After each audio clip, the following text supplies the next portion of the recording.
I'm sitting here discussing my problem with myself. I got divorced because my wife cheated on me. I've been divorced for a year now. I have no children or immediate family in the area. I'm telling you this because I want another man's wife. I don't know if it's love, need, lust, infatuation, or just the desire to have her. I do know that revenge is part of it. You see, I don't know her that well. I often meet her when I go for lunch. She works in the same building as me. I tried to find out as much information about her as possible. I'm going to get her, but my problem is, then what?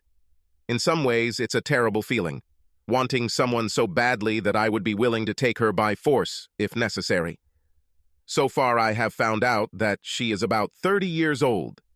Nice petite build. Breasts that stick out from under her blouse without a bra. She wears miniskirts or tight pants. There are never any creases in her pants, so she either wears a thong or goes without underwear. As far as I can tell, she's married to a loser. She has no children and is something of a flirt. Her husband is a loser because he doesn't know what he has and is willing to risk losing her. The worst thing about him is that he ruined my marriage. He slept with my wife, and now I will make him pay by possessing his wife.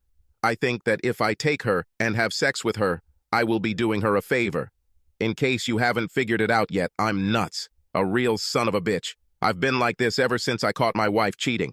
One day I came home from work early and just walked into my house. I didn't really pay much attention to anything and just went into my bedroom to change clothes. There, in the middle of the bed, lay my wife, spread out on the floor, while another man owned the hell out of her. She saw me and screamed, and that pathetic bastard thought he had done a good job on her. He was just reaching the peak of pleasure when I grabbed him by the shoulders and pulled him away from my cheating wife. When I threw him to the floor and started beating the crap out of him, my crazy wife just kept screaming. I gave that pathetic bastard a pretty good run. When he started to get up, I dragged him to the door and threw him naked right into the street. I threw his wallet and car keys onto the grass, but not his clothes. He stood up, staggered to his car, turned into a bloody mess, and drove off. I never saw or heard from him again until fate intervened one day. Then I returned to the bedroom, where my pathetic wife was quickly getting dressed. She cried, "Kevin, this is not what it looked like. Please, let's talk about this. We can figure this out." "Not what it looked like," I said. "It looked like you had sex with that asshole in our bed. Did you sleep with him or not? Please, Kevin, let me explain." I interrupted her. "Either you slept with him or you didn't. What is this? This is not such a difficult question. Just answer it." I waited a few seconds and said, "Since it is so difficult for you to answer this question, our conversation is over. I'm going out for dinner. You have 1 hour to take whatever you want and get the hell out of my life. If you're still here when I get back, I'll beat the crap out of you and then throw your sorry ass out. That's it. You have 1 hour. This ends our conversation." Then I walked out the door. I waited 2 hours before returning. I hoped she would leave. You see, I'm a man of my word, and I would beat the crap out of her, even though she's a woman and my wife. When I returned home, she was gone, and most of her personal belongings were gone too. She left me a note. I wasn't even going to read it, but then I thought maybe I should. Note from Rachel. "Dear Kevin, I made a mistake, a really big mistake. Jim means nothing to me. He was an old school friend of mine that I ran into by chance. We were lovers back in school. You knew I wasn't a virgin when we got married. It was Jim who was my first love. Everything just happened, and old memories never die. I ran into Jim at the mall. It was so nice to see him again, just like an old friend. Well, he started flirting with me, and I started reminiscing about old times. He asked me where I lived, and we walked up to the house. I should have been smarter, but I made a mistake. When we entered the house, I showed him around. When we got to the bedroom, he pulled me into his arms and kissed me. It just seemed like old times.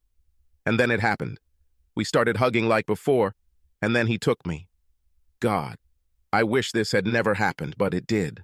I'm so sorry that I hurt you. Please take me back. I promise to be a good wife and never cheat again. I really love you, Kevin. I always love you, Rachel." The note hurt me even more. Now this idiot had a name. I loved my wife, but I'm one of those psychos who believes that love can be lost. In my case, it completely disappeared. This was replaced by revenge.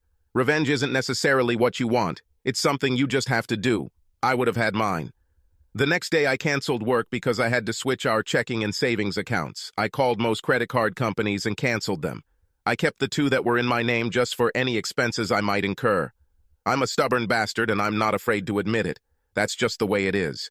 Rachel's father called and asked what the problem was between me and Rachel. I got angry and said, "What the hell is happening to you? Don't tell me you didn't have the courage to ask your own daughter about it." "Well, George, I caught your precious cheating daughter having sex with one of her friends in our bed. I'm not one to forgive, so I kicked her out the door. She had a chance to take everything she wanted, and I won't give her another dime. If she wants to go to court and air her dirty laundry, that's fine with me. Otherwise, leave me the fuck alone." Then I just hung up. 2 days later, Karen, Rachel's younger sister, called me and asked if I could talk to her for a few minutes. I told her, "Go ahead and say I'm listening." She started saying that Rachel was so sorry, until I cut her off. "I don't give a damn how sorry Rachel is. Is there anything else you want to say? If you say Rachel's name again, I'll hang up. Your cheating sister is no longer in my life."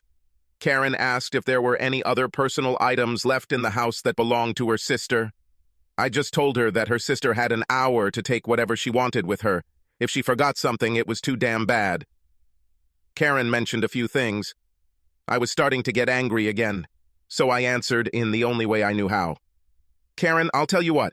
You come here and give yourself to me on my bed, and I will let you take whatever you want for your precious sister." She screamed back, "You pathetic son of a bitch! How dare you talk to me like that? Wait until I tell my husband, and you can deal with him.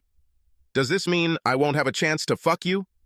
I always thought that you would be very good at making love." Well, then this pitiful semblance of a husband came here. I wasn't afraid of this weakling. He was simply a friendly person towards his wife. I doubted I would ever see him at my door. I heard someone in the background talking on the phone. I knew it was Rachel. Karen must have handed her the phone. All I heard was, "Kevin, you son of a bitch." And then I just hung up. I contacted my lawyer and asked him to fill out the necessary paperwork without giving Rachel anything. We rented a house, and each of us had our own car. Otherwise, I just kept savings accounts. Rachel never struggled with divorce. I made it clear that I would not talk to anyone in the family except Karen, and then only if she complied with my demands. Damn, I was a tough nut to crack.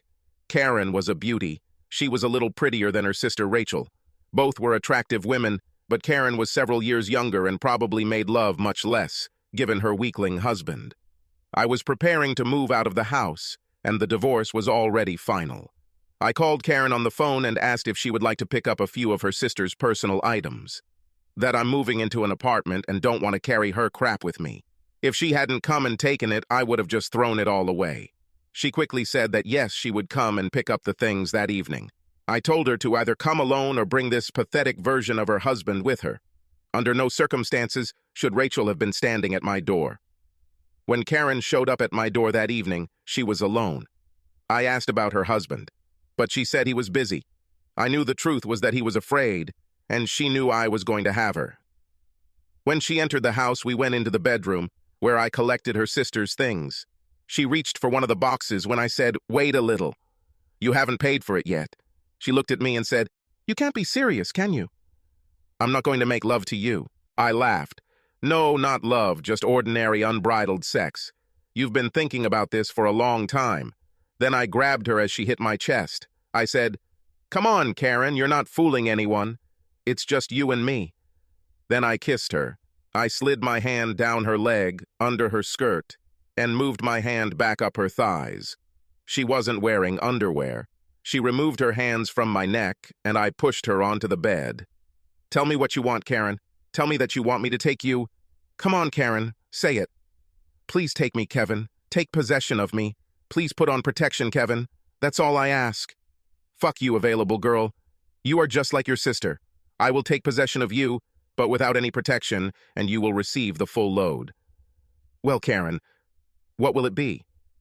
By this time, she was feeling hot. I took control of her, then simply zipped up my pants and looked at her. I walked over, grabbed a couple of boxes of her sister's things, and headed to her car. When I returned, she started yelling at me. You son of a bitch! You just use me for your pleasure. How can you be so cold, so callous? What happened to you? Where is the funny Kevin who was once here? He died. Your sister killed him. She did to me what I just did to your husband. I made him a cuckold, a weakling. You got what you wanted, just like your sister. Now take her things and get the hell out of my house. Don't forget to tell your husband that you cheated on him when you get home. He's probably weak enough to stay with you. By the way, I don't want anything to do with you anymore. I can't stand a cheating wife. You have all your sister's things, so there shouldn't be any reason for you to come back. She called me a bastard, grabbed the last box of things, and left my house. She was damn good at sex, but I knew I only wanted her to get back at her sister.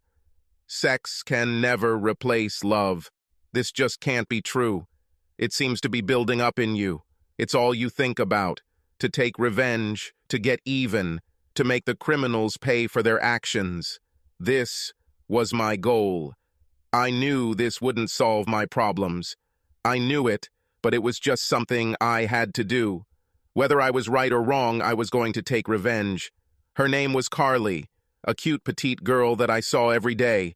Sometimes you have a desire, a feeling that you cannot get rid of. That's how I felt when I saw this girl almost every day. She came to the restaurant with her girlfriends. They were all laughing and seemed to be enjoying their lives. One of the girls she had lunch with was Marcia. I knew her for many years. We were friends, but not very close. Something like, "Hi, Marcia, how are you today?" Like friends. Marcia knew about my divorce. In a small community, almost everyone you know has heard these rumors. One day, when Marcia came into the restaurant alone during lunch, I invited her to have lunch with me. I wanted to talk to her. She sat up, a little alarmed. I told her it was only for lunch and that I was tired of always eating alone. We talked about her family and how the children were doing. She told me about her husband's promotion and everything in general. She asked me about my life and how things were after the divorce. Everyone knew that Rachel cheated on me, but no one knew with whom. If anyone ever had the courage to ask, I just told them I didn't know who it was, and it didn't really matter. I asked Marcia about the new girl in their office. She told me her name was Carly. She and her husband Jim moved here about a year ago. When she said the name Jim, I just felt uneasy. Marcia looked at me and said, "Kevin, Carly is a happily married woman. You're not going to flirt with her, are you?" Everyone knew about my tough character from the moment of the divorce. I told Marcia that I thought Carly was a beautiful woman, and I was just wondering who she was. She gave me more information about Jim, and then I had to find out if he was who I thought he was. If that was the case, then there was no doubt in my mind that I was going to sleep with Carly. I hated myself for it, but I couldn't help it. One day during lunch, I was sitting in a corner booth with my friend having lunch. He never really asked me about my personal life. He knew better, so we got along great. While we were eating, Carly and her husband walked in. It was the son of a bitch I caught with my wife. Damn, I wanted to go back and knock him out again, but I kept my cool. He never recognized me because he only saw me for a few seconds while I was beating the crap out of him. But unfortunately, I recognized him and decided to do the same to his wife as he did to mine. One day, when Carly was alone in a restaurant, I started talking to her. I introduced myself and mentioned that I was friends with Marcia. I wanted to calm Carly down. She smiled and introduced herself. I asked her if she wanted to sit at the same table. She seemed a little nervous until I told her that she would have to pay for her own lunch. This made her laugh as we sat down. She launched into a rant as she told me about herself and pointed out that her husband, Jim, had transferred here a little over a year ago. She stated that they had a rather rough start here, that her husband was attacked by two men and stole everything he had. He had to go to the emergency room and receive stitches above his left eye. She said he was in a terrible state when he returned home. She mentioned that he filed a police report, but it didn't have a good enough description, and the police never caught the culprits. That explained why he never turned me in to the police. After dinner, I told her that it was so nice to meet her and that I didn't mind any time she wanted to sit at the same table. Now I have a real problem. I liked Carly. I really liked her. I needed revenge, and at the same time, I didn't want to hurt Carly. What to do? I'd have to think about this. I saw her almost every day, and most of the time, with other girls from her office. She always looked at me and smiled. One day, in passing, I told her that I was going to start lunch an hour late, so I probably wouldn't have a chance to have lunch with her anymore, but lo and behold, the next day she had lunch an hour late and was alone. She came to my table and asked to join me. Of course, I said yes, and we started having lunch together almost every day. We started to become good friends, and I started to have strong feelings for her. One day I stood up and told her that I thought she was one of the most beautiful, sweetest women I had ever met. If she weren't married, I would ask her out. She got nervous and said, "But I'm married, Kevin. I may not have the best marriage, but I would never cheat on my husband. I can't. This is simply wrong." I had to ask her about that last statement. "What's wrong with your marriage?" She had tears in her eyes and said she thought her husband was cheating on her, but she wasn't sure. I took her hand and just held it for a minute. She trembled as I did my best to calm her down. I wondered what kind of asshole would turn down a wonderful woman like this to just have sex with anyone. What an idiot. Then I started wondering if he was back with Rachel again. I looked at Carly and told her that I needed to talk to her about something very important, but I couldn't do it there, and asked if she would meet me after work. I needed her to trust me enough to come to my house where we could talk privately. "Kevin, I can't go to your apartment. What would it look like? What will people think?" I just thought about Rachel for a second. Why couldn't she be like that? "Carly, it's extremely important for me to talk to you. I care about you too much not to tell you what I know. Please meet me." "I think I trust you, Kevin. I really like you, but I don't know you well enough to be alone with you in the apartment. Can we meet here and talk either in the car or in a restaurant?" "Okay, Carly, let's meet here after work. I'll even treat you to dinner." She smiled at me and said, "Boy, it must be important if you're willing to treat me to dinner." And she laughed. I needed to get my thoughts in order. What would I say? How would I say this? I didn't want to risk alienating Carly. I wanted her for my revenge, but now I also wanted her for myself. Yes, stubborn old son of a bitch. Kevin fell in love with another man's wife. Damn it, it wasn't supposed to happen this way. I just had to take her in front of her husband and then laugh at him. Why did it have to be her? Damn it. We met for dinner. She told me that she talked to Marcia and was told about my divorce and how I caught my wife having sex with another man. She said it must have been terrible to see this in my own home. She stated that she was very sorry for me. She was so afraid of finding out the same information about her husband that she didn't know how she would handle it if it happened to her. Carly, there are a few things I need to tell you about myself. I know you're married, but I'm falling in love with you. Please, Kevin, don't say anything else. I'm a married woman. Carly, I need to tell you all this. I have to tell you, and you have to listen, please. Like I said, I'm falling in love with you. My problem is that I'm a stubborn bastard. Having my wife and her lover together made me this way. I know you've heard people say what a sneaky bastard I've become. I can't help it. I always walk around with a chip on my shoulder. My wife put this chip there with her lover. My plan was revenge. I was going to find her lover's wife and take her in front of her husband. Yes, that son of a bitch was married too. Carly interrupted me. Please, Kevin, you don't have to tell me that. It's so personal, and I know it hurts you to talk about it. I can hear it in your voice. Let me continue, please, Carly. As I said, I was going to take revenge on my wife's lover and rape his wife in front of him. Now, I have a big, big problem. The woman I was going to take by force, if necessary, was the woman I fell in love with. Carly covered her face with her hands in shock. She knew that this man was her husband, and the woman I fell in love with was her. Tears rolled down Carly's face. My God, this is so hard to believe. How do you know? How can you be so sure? Were you going to rape me to get back at my husband? She cried more and more. I went to hug her to console her, but she stopped me. Please don't touch me right now, she said. I need to think a little. Carly, a year ago I found this man in my bedroom. I beat the crap out of him and threw him out of my house without any clothes. All I knew was that his name was Jim. Then I pulled out of my pocket the note that Rachel had left for me. For some strange reason, I saved it. I handed it to Carly for her to read. She cried reading this. I've been watching you for the past 6 months whenever you go down to the restaurant for lunch. Day after day, I waited to meet you. You were the only bright spot in my life, and I didn't even know you, but I gradually fell in love with you. At the time, I didn't know you were married.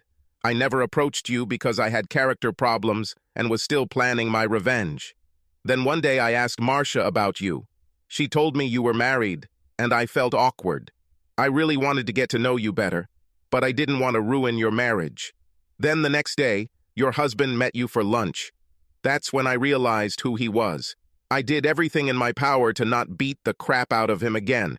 If you were any other woman, I would have already possessed you before his eyes, just for revenge. Carly cried with her hands folded in front of her. I continued.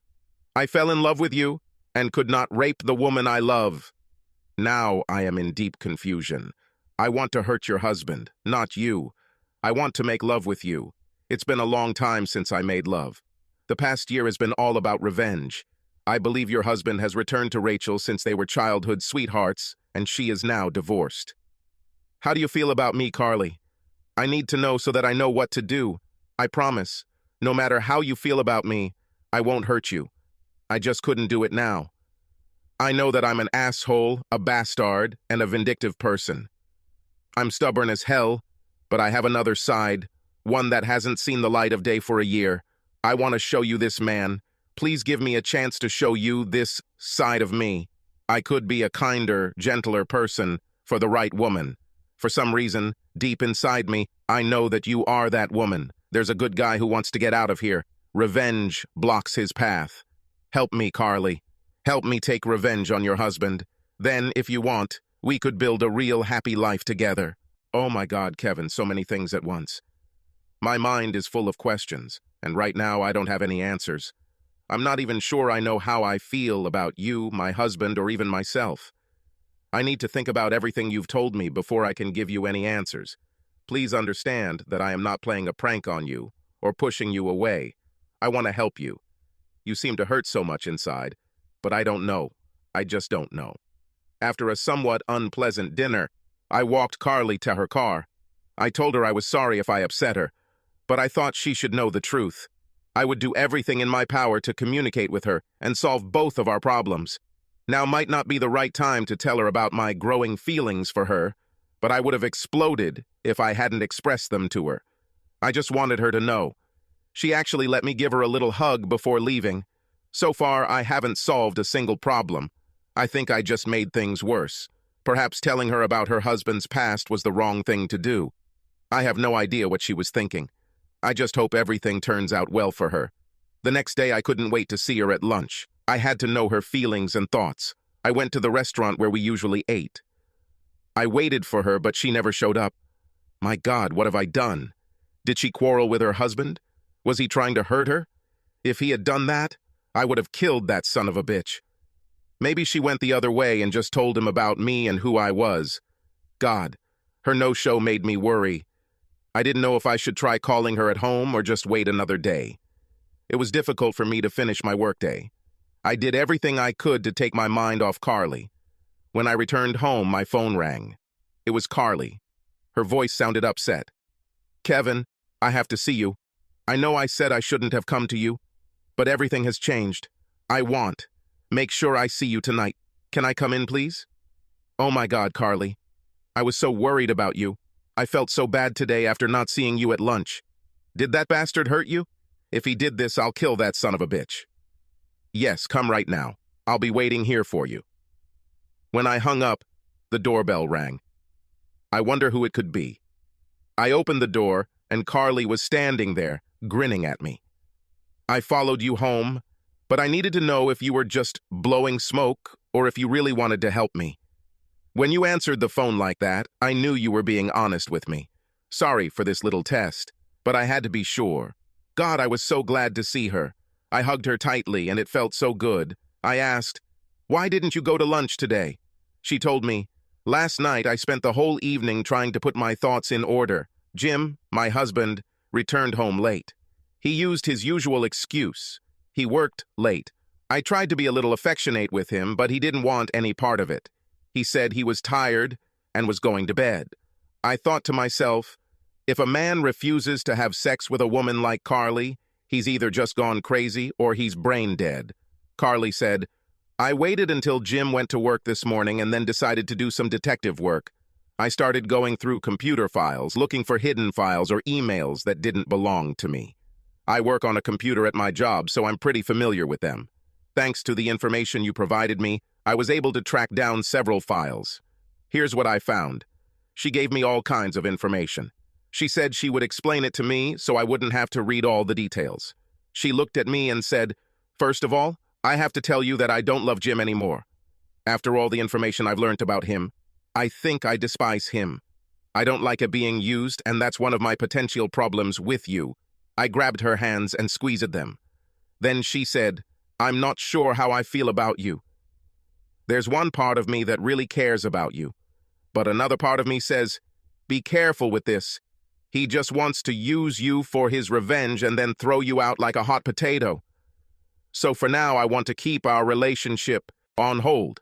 If you care about me like you say you do, you'll wait until our lives are clearer, and then we can move on. What are you going to say?" I smiled at her and said, "That's all I ask. This is a chance to prove yourself. I really care about you, and if I start moving too fast, please just tell me to slow down. Can we seal our deal with a kiss before we begin your detective work?" She smiled at me with a wide, stupid smile and said, "No. Let's get started right away." My husband applied for this job here. He wasn't just transferred, as he told me. He asked to be transferred. This was his first lie. This was his old hometown where he grew up. I didn't think much about it at the time. I just thought he was like a lot of people and just wanted to go back to his old ways. I loved him. So I agreed to this move. He went to a high school reunion about 16 months ago. Did your ex-wife go to this? And if so, did you go too? At that time, I was having a family holiday. It was my mom's birthday, so I went there instead. He told me that old-class reunions are usually boring anyway.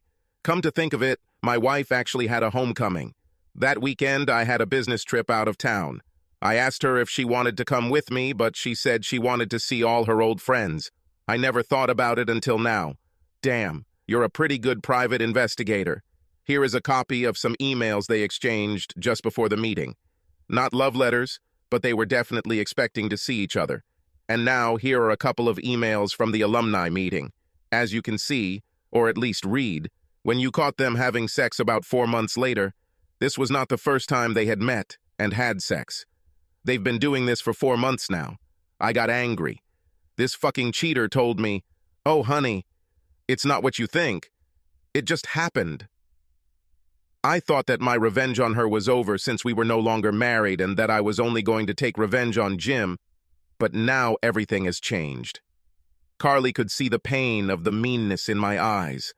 I told Carly I wasn't mad at her at all, but being cuckolded by my ex-wife really pissed me off. Then I looked at Carly and said, "I really need to be kissed right now to calm me down, or I'm going to have to punch a wall."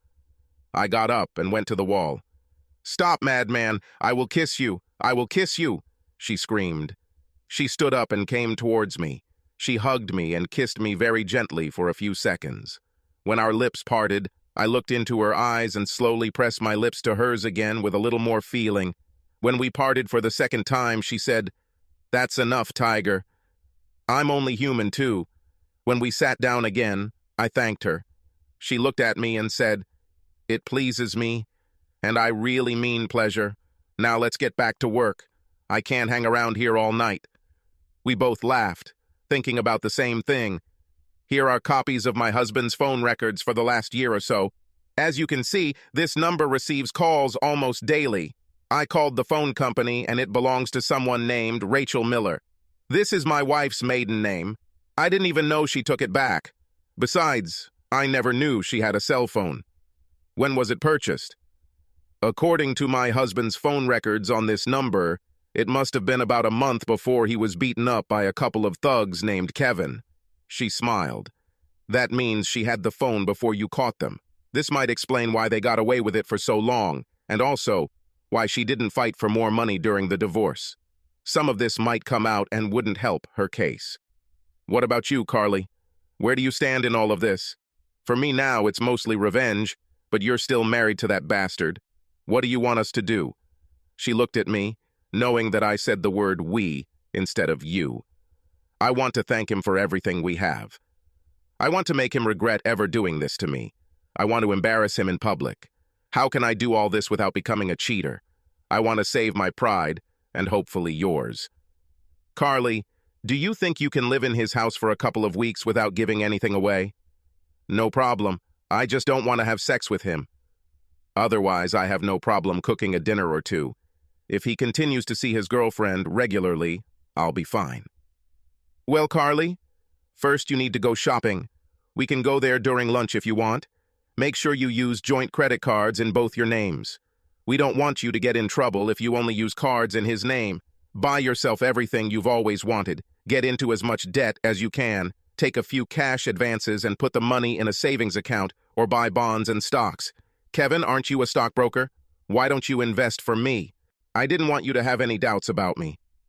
I really care about you, and I want you to trust me. I can invest this money for you if you want. I just want you to know that I don't want any of this. I'm here to help you. If at any point you decide to make love to me, it will be revenge for me. We decided that credit cards would be our starting point. As she stood up to leave, I asked her if I would have any more kisses tonight. She hugged me, opened her mouth slightly, and kissed me. I felt like a teenager and pulled her body towards mine. She pressed her pelvis against me. Then she pulled away, saying, "Damn, you're good. See you tomorrow at lunch." She smiled and got into her car. The next day, instead of lunch, we went to a couple of banks. Using her joint credit cards, she took out thousands of dollars in cash advances. This would give her a month to complete all of her transfers before her credit card bills are due. She was smart. She didn't max out any cards, just in case he used any of them. She did find out that he was charging motel room rates twice a week from one of the cards. We did our banking for 3 days using 7 different payment cards. I took the checks and deposited all the money for her. I used tax-exempt government bonds and other accounts that would have been difficult to withdraw money from. Carly made me transfer the bills into my name so her husband couldn't get a penny of the money. I did make her co-signer on the bills, so I couldn't take any money without her signature. The guarantor was my idea. I wanted her to feel secure because of the investment and because of me. I started finding out the latest news about my ex. I couldn't find almost anything. I gave Carly all the information I could about her, and she took advantage of it. She said Rachel now works for the same company as her husband. Rachel was one of the company's secretaries. Carly took advantage of her connections and found out where they spent their time when not at work. They became sloppy. Because they cheated for so long, they thought no one noticed. Carly told her friends to start taking pictures and taking notes about everything that was happening. I learned that everyone loved Carly. All the other secretaries respected her. Whenever they had problems with their computer, they called her. I learned that she was literally obsessed with computers, but without looking like a nerd. She went from office to office helping secretaries with their computer problems. They never felt humiliated or laughed at because Carly always took the time to explain procedures to them. They all felt like they were protecting her. I didn't know about my revenge. How was I going to do this? I couldn't rape Carly, not now, when she was the only good person in my life. My ex-wife has left my life, but I wouldn't mind getting a little revenge on her since it was a long-term affair before our divorce. But how and what could I do? Without Carly's help, I'm not sure I could have gotten through this. Carly told me she couldn't just have sex with me right now. If she did, she would be no better than my cheating wife or her husband. She really cared about me, but she was still a married woman. I needed a plan. What to do, what to do. Like I told you, I was a tough guy and have remained so for a year. I worked out and kept myself in good physical shape. I had to do it. I had many friends of dubious character. Frankly speaking, they were pimps and prostitutes. I was their investment broker. We made a lot of money together. They made money, and I invested it for them. Yes, I did have affairs with several available girls. Believe it or not, some of them were really nice people. Of course, others were not so nice. Fortunately, I knew who was who. It was really good to be friends with them. They did me a lot of good just because I didn't humiliate them. I may not have agreed with their way of life, but they were people too. I called one of my pimp friends and asked him for a favor. When I finished explaining this to him, he laughed out loud and said, "Dude, You're a terrible bastard. Do you know that this will cost you dearly? There are no freebies in this world. I told him, no problem, Big Louis. The main thing is that everything is done correctly. Perhaps this will even be some kind of bonus for you. Good deal. My plan is finally coming to fruition. One evening, Carly and I got together to plan our secret operation. She was worried that I might still want to pick her up in public, and that went against everything she believed. She truly was a special woman with good character. I promised her, and God is my witness, that I would never hurt or embarrass her in any way. She just gave me her patented ice-breaking smile and said, "I think I'm really falling in love with you. Just thought you should know." I asked her to take the next couple of days off as vacation, sick leave, or maternity leave. It didn't matter, except that we only had a couple of days to organize this operation. To succeed, everything had to work like clockwork. Well, what's our plan, Kevin? How are you going to get revenge without using me? What do you need me to do? First, stop asking so many questions. I smiled at her. So next Wednesday you say they have room 109 booked. Is that correct? Yes. They reserved the room until 10 in the evening. They always seem to book the same room and always for about 5 hours. Not the best of motels, but they need to rent it out by the hour. Funny. The way Jim made love to me, he could have rented it for 15 minutes and saved a lot of money. Okay. Now, tomorrow I'm going to book the same room for Wednesday morning. I'm about to set up a remote control VCR. While I'm at it, you need to meet with my lawyer. Sally Hawk is the best damn take-no-prisoners lawyer. This is what you want to write down. This will be your divorce decree, stating that you want a divorce under the circumstances. Then by Wednesday night, you'll have to get Jim's signature on it. How do you know he'll sign it, Kevin? What if he says no? What will I do? Don't worry, Carly, I'm pretty sure he'll sign it. The consequences are too great. Do you want me to tell you the whole plan? Or do you want to wait and be surprised? Oh my God, Kevin, you're driving me to a nervous breakdown. I don't think I could wait to find out anything. You seem so excited and it rubs off on me. The only thing I want you to touch me is myself. You are so special to me that I want you as much as I want this revenge. We will take revenge. This is for both of us. Then I just hope that you feel the same way about me that I feel about you. Then my revenge will be complete. Are we really going to completely ruin their lives, Kevin? I don't feel very good about this. I just kind of want to get even. We're going to throw their lives into chaos, but their lives will go on, unless they're stupid enough not to sign your divorce papers. Okay, honey, here's my plan. They usually meet between 5 and 6 o'clock. Since Jim usually gets there about half an hour before Rachel, we're going to work on him. My friend Big Louie is coming to see Jim. Sally and Sue will be with him. These are girls of easy virtue who are currently not working due to a severe case of syphilis. I'll pay them for unprotected sex with Jim. Both of them. Big Louis is here to make sure he takes care of his women.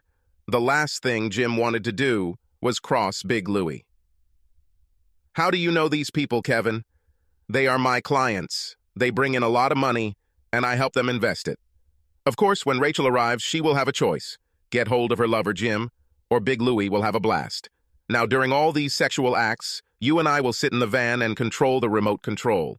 Then, when the time is right, you will go in, catch them red-handed, and demand a divorce. Then you will go to the closet and give Jim a choice. Sign the divorce papers, or you walk away with the tape and send a copy to his employers and the company's home office. The choice is his. Then, after his choice is made, you return to the van. Big Louie will be there to protect you from any harm. He won't leave until you leave. Well, what do you think, Carly? Will it work? She smiled at me and said, "You're doing this more for me than for yourself, aren't you? God, you know there's another side to you, and I'm starting to really like it. Begin." Over the next 2 days, we prepared everything. Carly met with Sally Hawk, our lawyer, who said she wanted to be there for Jim's divorce papers. There was no doubt that she would get his signature on the legal document. She was the most famous divorce lawyer in the state. Sally said it was such a cool plan and that we had sent her a lot of orders over the years. She was a good friend and just wanted to be in on the action. Big Louis was ready. We paid him in advance and told him he'd get an extra $500 if all went well. He simply smiled and said, "No problem." I drove to the motel and got a room for Wednesday afternoon. The receptionist said that I had to leave by 16 o'clock because the room was already rented. I met up with Carly and we went to lunch at a really nice restaurant. Lo and behold, my ex-sister-in-law was having lunch with some guy who wasn't her husband. I told Carly who it was, and she asked if it would hurt our plans. I told her that the man who was with Karen was not her husband, and since she didn't know Carly, we could enjoy our lunch. When Karen saw me, she was horrified. Caught, so to speak, at the crime scene. I could see that she was very nervous and was wondering who I was with. Carly looked great. Her breasts were hanging out, she had no bra, and her skirt was about 4 inches above the knee. Carly understood everything very quickly. She moved to the seat next to me instead of across from me. Then she turned my face towards her and kissed me. She put everything into that kiss. Not only Karen watched, but also everyone who could see us. Carly pulled away and smiled, saying, "Do you think that caught anyone's attention?" Then she kissed my open mouth again. She stopped when the waiter started making strange noises. I looked at the waiter and said, "She is a very beautiful woman, isn't she?" He replied, "Yes, that's true, sir." "You belong to me, don't you, honey?" When I looked at her. "Only for you, baby." "I belong only to you," she smiled. God, I hoped it was true, but I knew she was putting on a show, so my ex-daughter-in-law would have something to say to Rachel. Karen never came to see us. God, I wonder why. Carly and I finished our lunch and headed out the door. We went to an electronics store and picked out the equipment we needed. When we left, she said that the kiss in the restaurant was real. She said that she was not joking, although she did it to spite my ex-daughter-in-law. Wednesday morning arrived. Carly and I were both on edge. Any operation with revenge strains the nerves. Every detail had to be timed and done correctly. Not much room for error. Carly met with Sally to make sure the divorce papers were in order. I went to the motel room and set up the video equipment. I parked the rental van right outside the building so it wouldn't be conspicuous that evening. Carly and I went to visit Big Louie. When he saw Carly, he was stunned. "God, dude, who is this doll?" he asked. I looked at him and introduced Carly. I know she was nervous, but Big Louis had a tendency to affect people that way. He was about 2 meters tall and weighed about 145 kilograms, blacker than the ace of spades, but he was a really smart guy. He had a master's degree in business. His fortune was in the millions. I know because I was his financial broker. He saw that she was nervous and told her, "Don't worry, little lady. Nobody will harm you. Kevin is my friend, and I respect the man. I will make sure you are protected. Nobody will harm you." She felt a little better and thanked him for his kindness. Louis said he and his girls would show up around 5:15 p.m. He wanted to give Jim a few minutes to clean himself up. Earlier that day, Carly put some of her computer knowledge to use. She emailed Jim and Rachel saying the note was from someone else. It said, "Honey, I have a special treat for you tonight. Please don't ask any questions when you arrive. I know you'll be surprised. Just keep going. Also, to make it even more special, let's not communicate for the rest of this day. I want you to remember this night forever. Love you. At 4:45 p.m. Carly and I got into our van and waited. At exactly 5 p.m., Jim arrived and entered the room. We were very nervous. This was a big undertaking for us. At 5:15 p.m., we watched Big Louie enter the room with Sally and Sue. When they knocked on the door, we turned on our cameras. We didn't want to start recording until the action started. We had 2 cameras turned on, one above the lights and the other inside the fire alarm. The quality of the image from the pinhole camera was incredible. I had to remember to come back tomorrow and pick up my video cameras. Carly and I were nervous as hell when Big Louie knocked on the door. When he opened the door, we heard Jim ask, "Who are you?" Louis explained, "I was paid to bring 2 of my women into this room for some sexual stimulation." Jim said, "It must be some kind of mistake." Louis then asked, "Are you having trouble having fun with my ladies' mate? Are you Jim Nelson?" Jim said yes, but he wasn't expecting company. Louis told him that they were paid in advance to come into this room and have sex with its occupants. Louis told him that they are not a charity and do not give back any money. He then pushed his way inside and told his girls to help Jim undress. We have started recording. Jim was nervous, and it showed on the tape. He thought it was a surprise that Rachel had planned for him since he had received the email earlier. So he went and took off his clothes. A little information about Sally and Sue. Sally was black and Sue was white. They were truly attractive women, despite being approachable girls. They were good at what they did. Of course, the only problem was that they had syphilis at the time, and it was very easily transmitted through sexual contact. These girls laid Jim naked on the bed and rubbed him all over his body. Big Louis just sat back in the big chair and watched. The girls were good. Carly watched them through our remote control. She was both sad and happy at the same time. She saddened that her husband, with whom she lived for 5 years, decided to cheat on her, and at the same time, glad that her revenge has begun.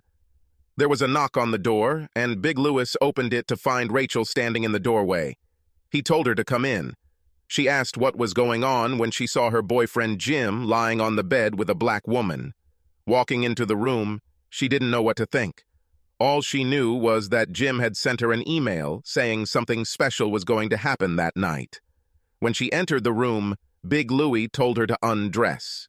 She was scared, looking at this big black man telling her what to do. He told her he had no intention of touching her.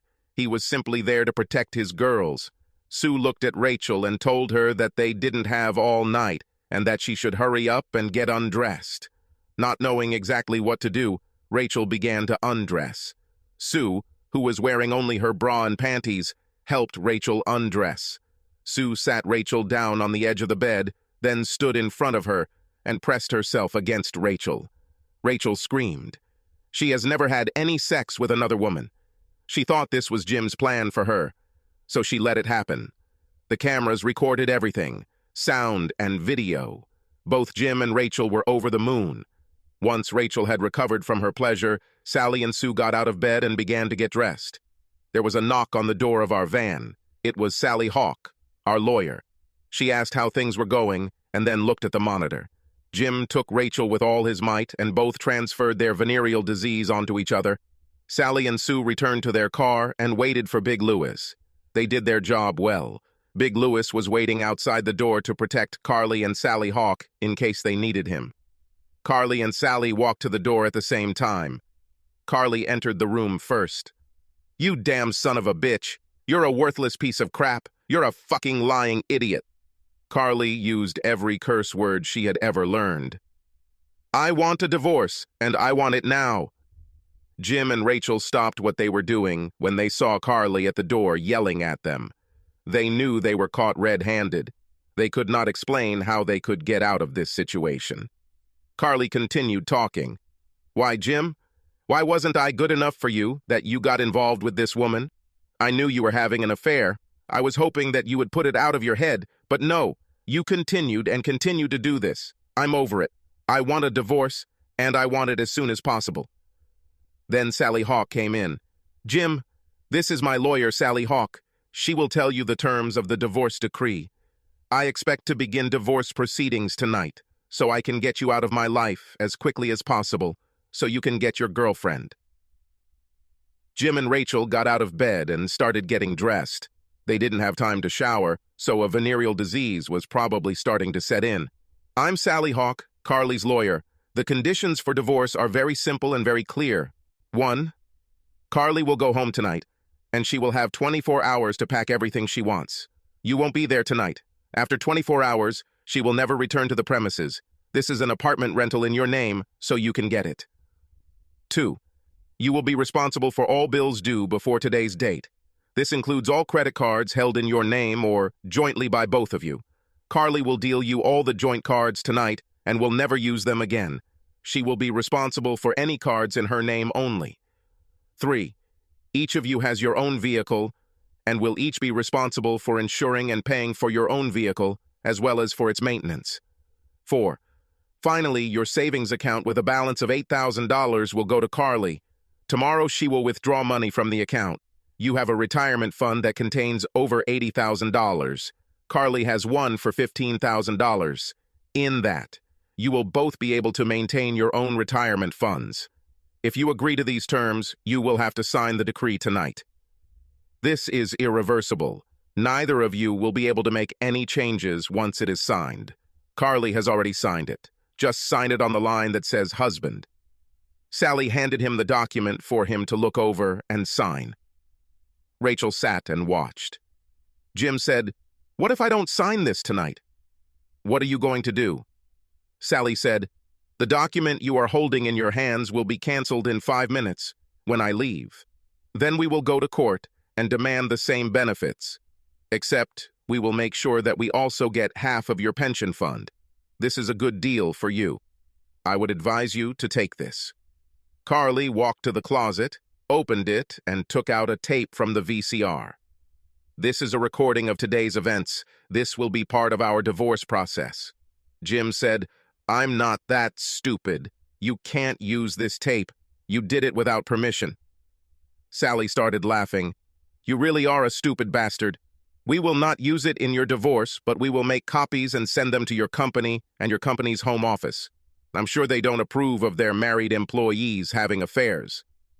Jim took a couple of steps towards them when Big Louie re-entered the room. "You didn't mean to hurt my friends, did you, Jim?" Jim retreated. "Well, Jim, now you have 3 minutes to make a decision, and then we'll get out of here," Sally said. Rachel turned to Jim and said almost in a whisper, "Jim, Sally Hawk was my husband's lawyer, and I didn't get a dime. They say she is one of the best in the state. You better take this offer or you'll end up upstream in a boat without an oar. Besides, we'll lose our jobs if this tape falls into the wrong hands." Sally looked at Jim. "1 minute and we'll be out of here. See you in court."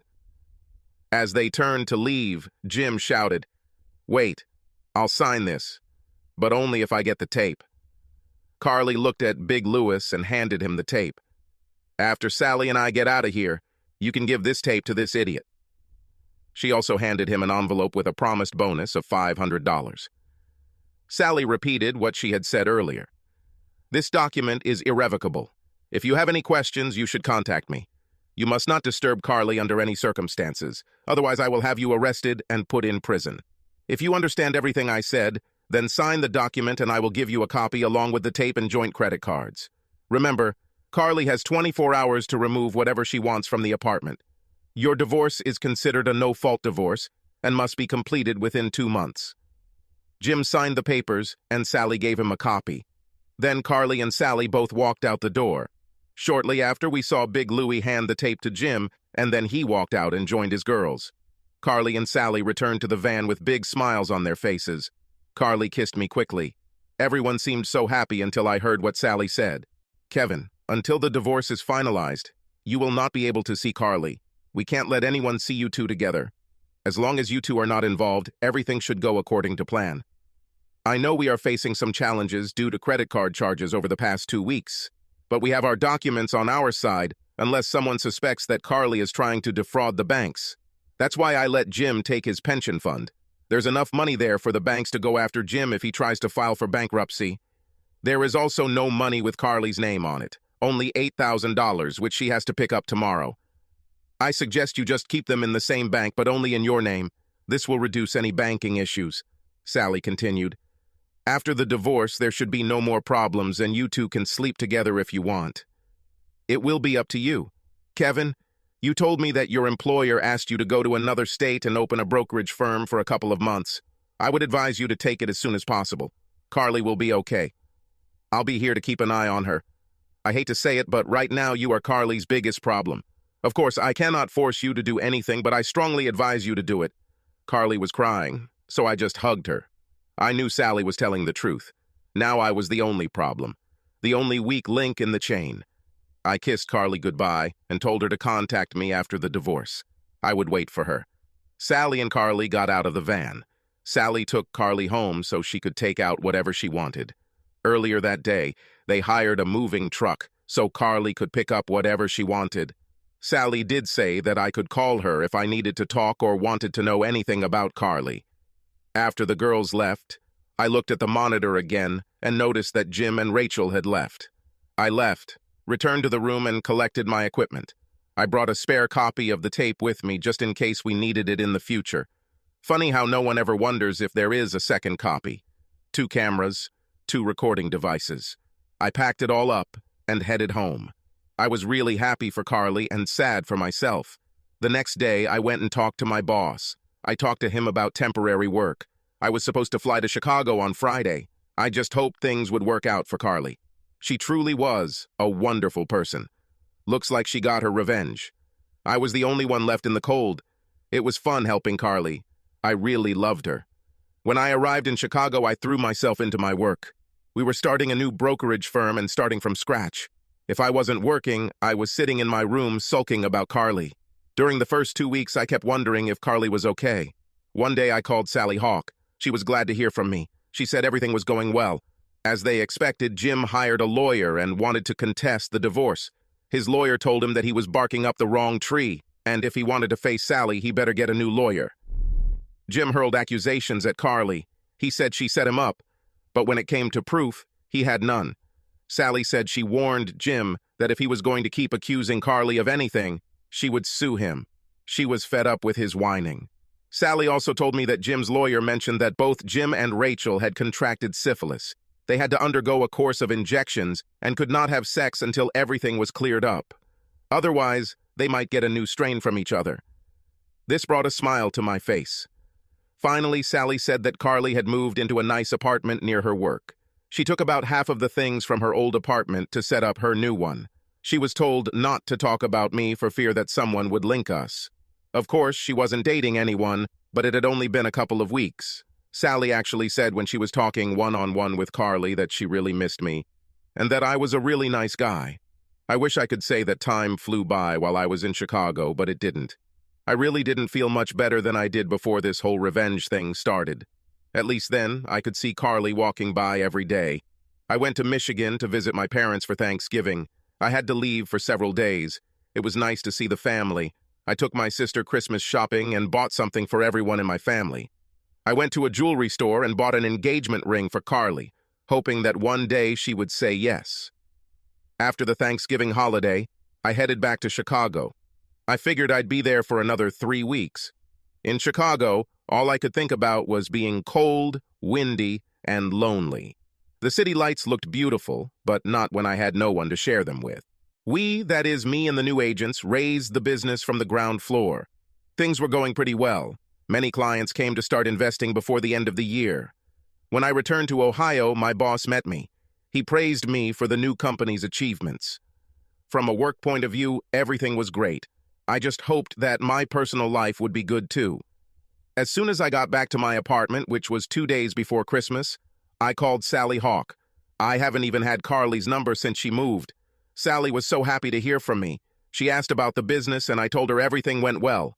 I asked her about Carly and how the divorce process was going.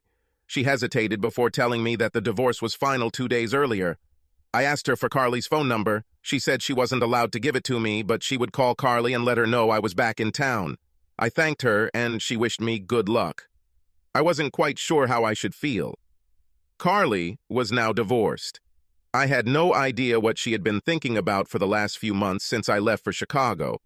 I had the brilliant idea of going to our favorite restaurant where we met for lunch every day. I went there in the hope of seeing her. My friend Marcia saw me and waved. I invited her to join me. Maybe I could learn a thing or two. Marcia started saying how nice it was to see me again. She heard that I was opening a new agency for a company in Chicago. We chatted as usual and talked about the holidays that start tomorrow. She told me about her family and how well everything was going. I asked her if Carly was still with the company. Marcia said yes, but that she and her husband had recently divorced. Everything happened so quickly. She stated that Carly must have taken it quite hard because she didn't seem that happy right now. She refused to date and spent most of her time working. Marcia said she felt sorry for her, but it was just something she had to deal with on her own. Everyone still loved her and hoped that someday she would find the right guy. She deserved better than a cheating husband who was caught with another woman. I asked Marcia if Carly was working today. She said she was there, but she got a call about an hour ago, and instead of having lunch, she left for the afternoon. She won't be back until next week after Christmas. I wished Marcia a Merry Christmas and asked her to send my greetings to her family. Then I got up and went home. There was nothing on the answering machine. I was already starting to feel slightly depressed when the phone rang. I jumped up to answer, thinking it was Carly, but it wasn't her. It was another telemarketer who needed money. I just threw the damn phone back on the table. I knew she had to call me about her investment.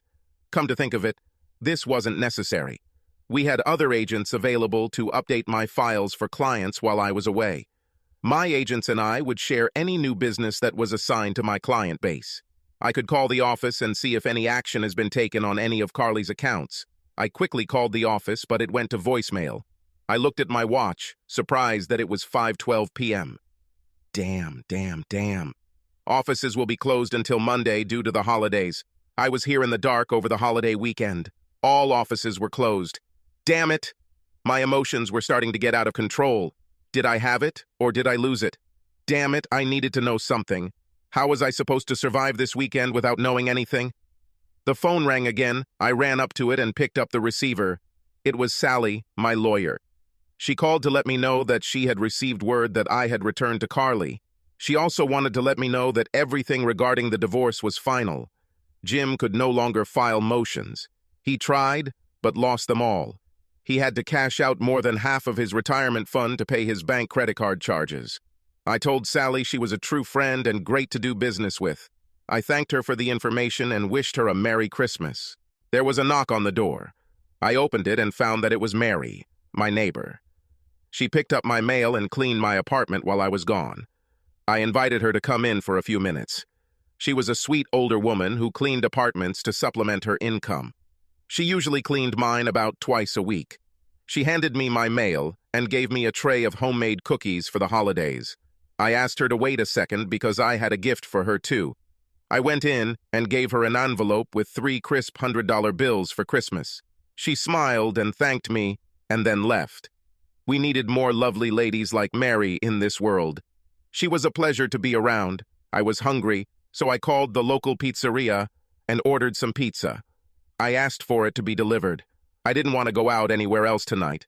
I asked them to stop by the grocery store and buy me another 12 cans of Miller Lite. That's the nice part of living in a small town, the so-called hometown amenities. I decided to turn on the TV to watch the latest news and wait for my pizza to arrive. Half an hour later, the doorbell rang. I got up to get my pizza. When I opened the door, Carly was standing there with a big smile on her face. Tears welled up in my eyes, and I said, "I thought you were a pizza delivery guy." She smiled. "Sorry to disappoint you. No pizza, just me." I dragged her into the living room, grabbed her, and hugged her to me. God, she always felt good. "I missed you, Carly. I missed you terribly. It's so nice to see you again." She was about to say something when the doorbell rang again. I opened it up, and it was the pizza guy with my beer and pizza. I quickly paid him and closed the door. Then I turned back to Carly. "You are hungry?" "We have pizza and beer," as I held both of them in my hands. Carly looked at me and was still smiling. "You know, you're a really funny guy." I was fully prepared for what I was going to say, and here I am, and I can't even think straight. I need to tell you a couple of things, and then we can eat the pizza while it's still hot. I know you hate cold pizza. Okay, big guy, I missed you too. In case you haven't heard it yet, I am now a divorced woman. I just found out today that you are back. I didn't mean to leave you a phone message. It would be too tasteless. I needed to talk to you in person. I left work early after Sally called to tell me you were home. I went out to buy you something like a Christmas present. You'll see it after we finish eating. It's not every day you go out of your way to buy me dinner, so let's eat. As I was getting us a couple of paper plates, I asked her what type of gift they were. She simply smiled her ice-melting smile and said, "Then you'll see. Now eat your pizza and pass me the beer." She laughed. While we ate, we talked about her work and how well it was going.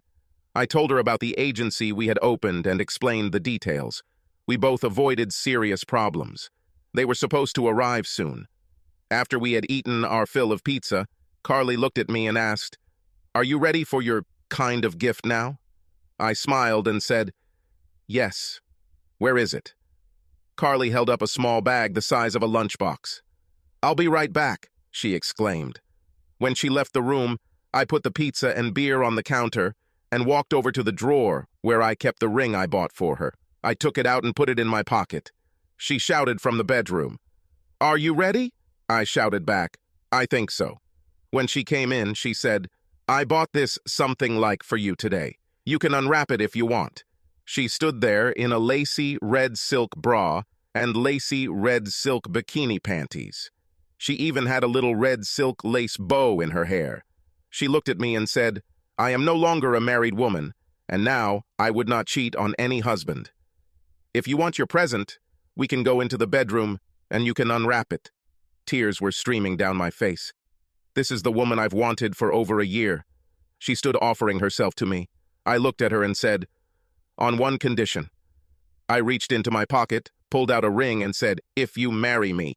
She began to cry and ran to me as I began to hug her soft, warm body. She screamed, "Yes, I will marry you. Yes, yes, yes, God, how I loved you."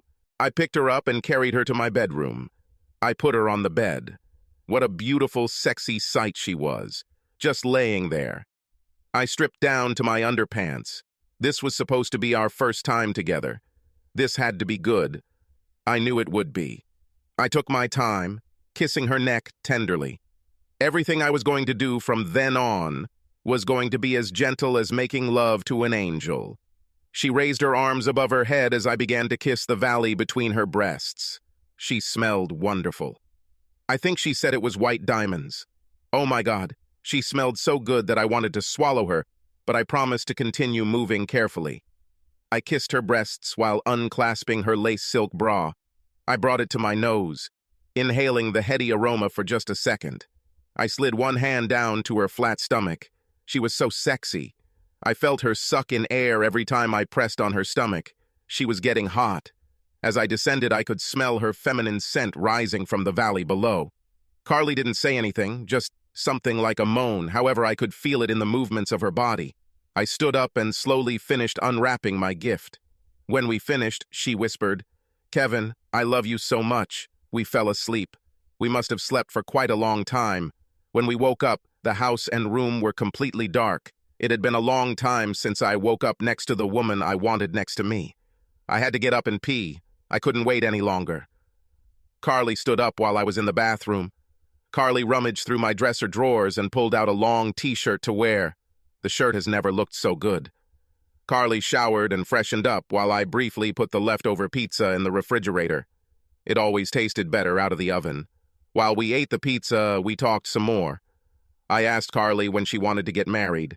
She replied that she would like this to happen as soon as possible. She didn't want to wait. By then it was around 10 p.m. I called Sally Hawk at her house. In response, she asked, "What's the matter, Kevin?" She must have had caller ID. I told her that Carly and I had a problem and maybe she could help solve it since she was a lawyer. "What's the matter, Kevin? I'll help if I can." "Carly and I want to get married as soon as possible, but tomorrow is Christmas Eve and we need a judge to marry us. Do you know anyone?" Sally started laughing. "So, Carly called you, didn't she? I'm happy for both of you. Meet me tomorrow morning at the courthouse. We'll get your marriage certificate, and then we'll go to my house. You see, Mr. Hawk, my husband is a judge. I know that he will marry you. See you tomorrow at 9:00 sharp." The next morning, Carly, who was beautifully dressed, and I, dressed in a suit, met Sally in the receptionist's office. We received our certificate and headed to Sally's house to get married. Her husband seemed like a pretty nice guy for a judge. You never know what to expect from lawyers and judges, but we knew Sally was the best. Carly doesn't have many relatives left in the area, just a few distant relatives. So we decided to head to Michigan and surprise my family with my new wife. To say they were happy or overjoyed would be putting it mildly. Enthused would be a better word. They all loved Carly. How could they not do this? She was definitely part of the family. Wow. Christmas turned out to be pretty good after all. We had to return after Christmas. We both had jobs, and now we had to move. We decided to live in my apartment. She had a month's rent anyway. Every day after work, we would move some of her things to my house. It was fun to do almost everything together. The girls where she worked were so happy for her. They said the old Carly was back. Marcia was a little shocked when she found out that I was her new husband, remembering that I was a tough guy and very vindictive. I remember Carly telling her, "Don't worry, Marcia. He's a puppy, and I love him very much." A big New Year's party was approaching. Almost all the successful businessmen from the area were present. I asked Carly, "Honey, do you want to go to the party of the year? Our first time that everyone can see us together. I want to brag about you. Besides, even our ex-spouses may be there." Carly thought for a moment, then looked at me and said, "Kevin, I love you with all my heart and I want everyone to know it." "Yes. We will go to the New Year's party, my dear husband." We went to a New Year's party. Carly looked stunning. She wore a red blouse that matched perfectly with her lace bra and red silk panties. Lace and silk don't make it much sexier, except the blouse has a really low neckline that shows off her ample bust. She was wearing a black miniskirt with a lace hem. She'll have to watch how she fits in that skirt. No matter how she sat, her thigh was visible through the side slit. She looked so good that she was dressed to the point of being slutty, but in a good way. Everyone wanted us to sit at their table, my boss and his group, Carly's friends, and even the few friends I had. Sally and Judge Hawk invited us to their table. That's where we decided to sit. I looked at Sally and told her that I had never seen a lawyer look so good. She looked fantastic. They introduced us to everyone else at their table. It was mostly judges and their wives, and they all seemed like pretty nice people. The music was loud, but it was New Year's Eve. Carly and I got up and did all the slow dances. Other men asked Carly to dance, but she always answered, "Not this year. I only want to dance with my husband." This was our year to be together. The only exception we made was that I danced one dance with Sally, and Carly danced once with the judge. They were special friends. As we danced, we ended up next to Karen, my ex-wife's sister. We just happened to almost run into Karen and her husband on the crowded dance floor. She looked and said, "Oh my God, it's Kevin." I looked at her and said, "Well, good evening, Karen, and Happy New Year to you." Then I said, "I'd like to introduce you to my wife, Carly. Carly, this is Karen and her husband." He reached forward to shake Carly's hand and said, "Bob, my name is Bob." Carly gave him her signature smile and said, "Nice to meet you, Bob and Karen." Carly then looked at Karen and said, "Didn't we meet before at Robson's restaurant on 40 Old Route about 2 months ago?" Bob replied, "No, this place is too expensive for our tastes." Karen turned pale and said, "It was nice to meet you. We must return to our places." We knew she had to come back and tell Jim and Rachel that we were there. We looked at their table. Rachel knocked back her drink when she found out I was there. We saw them quickly turn and look at us. We heard Rachel say, "Oh my God, Jim, he's with your ex-wife." Jim nearly fell out of his chair trying to turn and look. Karen looked at Rachel and said, "Rachel, he introduced her as his wife." Jim said, "That son of a bitch set us up. They took us in for over $100,000. Plus, they set us up to get a sexually transmitted disease." "How did they know everything?" Rachel said, "Kevin told me he'll get even with us someday."